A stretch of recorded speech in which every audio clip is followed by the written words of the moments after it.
Tulsi Gabbard is one of Trump's picks. Should she get a chance? The left and some on the right are throwing some shade at her, but she's well within the realm of normal and healthy and would be a great leader. I'm John Mike Keene. Here's Jen Psaki throwing heat. And then there's Tulsi Gabbard. I mean, this week, CNN reported that she was briefly placed on a government watch list that prompts additional security screening before flights after her overseas travel patterns and foreign connections triggered a government algorithm earlier this year. This goes into kind of our bias, where I assume she'd be fine, and I assume if the government put her on a watch list, I'm suspect that they were spying on her, whereas Jen Psaki is using that as evidence that Tulsi Gabbard did something wrong. That is, if she's on a government watch list, she must be guilty, which I think shows an ignorance about how bad some of our government institutions are. And that comes as questions continue to swirl about her secret meeting in 2017 with Syrian dictator Bashar al-Assad and about her pro-Russia, pro-Putin rhetoric.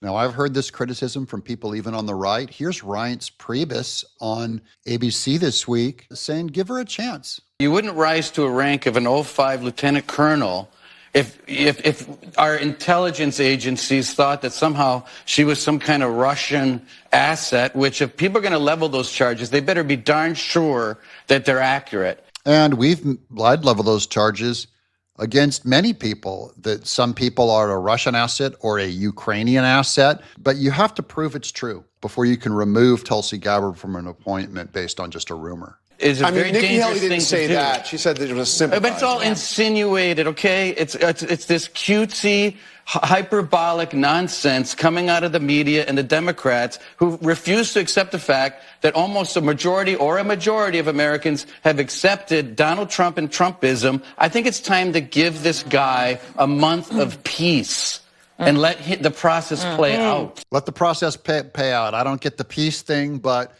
I agree. People knew about Tulsi Gabbard before the election, and they still loved her. So she's part of Trump's approval rating.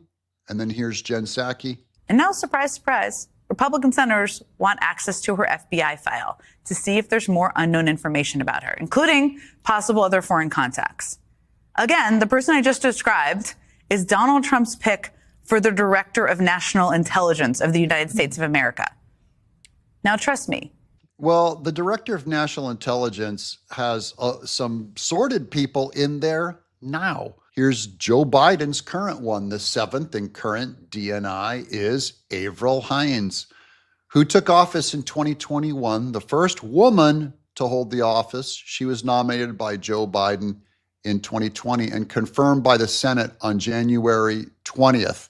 I believe her confirmation was something like 80 to 10 or something.